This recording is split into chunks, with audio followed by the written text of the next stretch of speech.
Happy Monday to everybody out there. It's time for Street Church.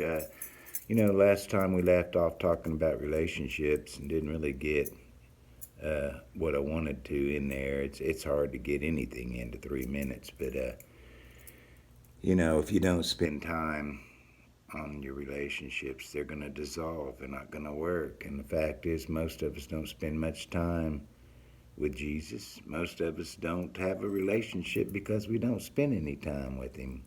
But anyway, meditate on that. Continue to meditate on that. That's a big one because not everyone who says to Him, Lord, Lord, is going to enter into heaven, but only those who have a relationship and understand what He's doing today in the world. But I spent the whole first week last week talking about the good news. The good news is Jesus took our punishment. He died in our place and redeemed us from sin. If we'll just believe in His finished work, man, what good news that is. And I wish it was all good news, but there is some bad news. And I want to talk a little bit this week about the enemy.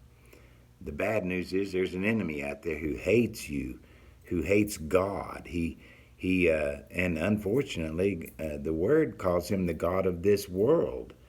So all of us who are living the worldly life, all of us who are in this world and not giving God a second thought hardly and don't have a relationship with God, the creator of the universe, you know what? You're serving the other God, the little g God.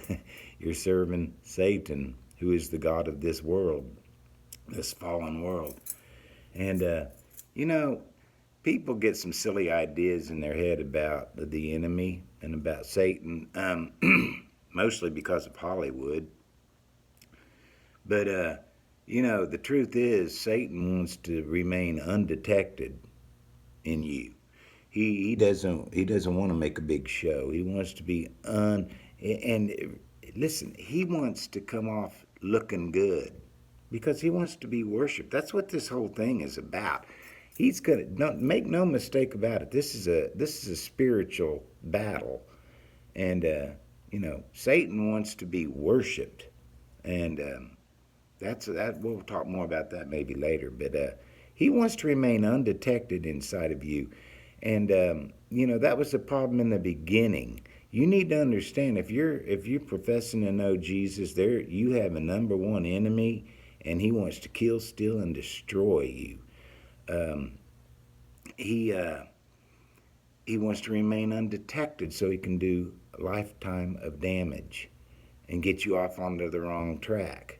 As long as he stays, Hollywood likes to portray the devil as possessing people, and they're foaming at the mouth, and they got these black beady eyes and stuff. No, he wants to remain in you. When he came to Eve in the garden, she didn't recognize him as the enemy. He was offering wisdom, and even though he's calling God a liar, man, he was able to get her tripped up. But we'll talk more about that next week. I just want you to understand there's an enemy out there who hates you, and he wants to remain undetected, man. Next time we'll talk more about that. But my 3 minutes is already up. I love you guys. Look out for the enemy. He is tricky. He's tricky, and he hates you, and he wants to remain undetected. That's the theology lesson for today.